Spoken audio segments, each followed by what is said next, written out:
Hey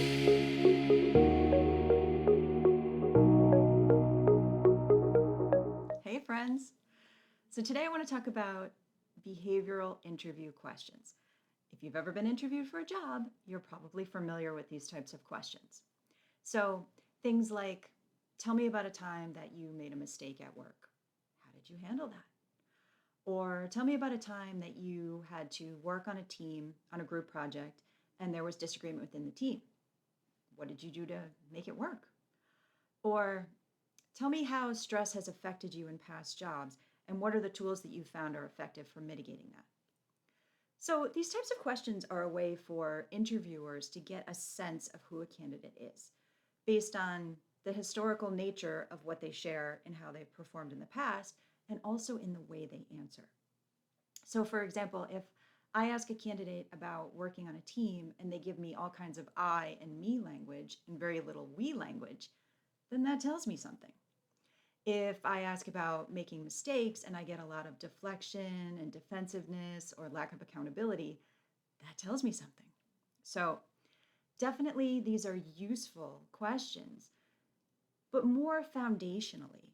And, if you think about it, candidates are giving us such a curated little slice of what they want us to see in just the particular way that they want us to see it because it's a job interview and they're putting their best foot forward. So we're not getting a whole picture. And that old saying that past performance is not indicative of future performance very much holds true here. And I'll give you a prime example. I've written about this in the past. Major league sports teams, so take the NFL.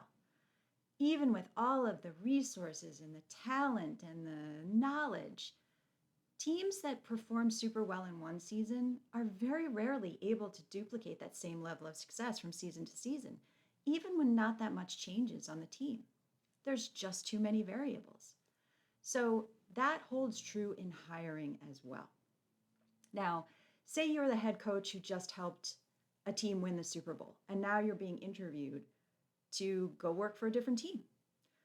Are they more likely to ask how you just won the Super Bowl at this other team that's completely different? Or are they going to be more interested in asking, how are you going to help us win the Super Bowl next year?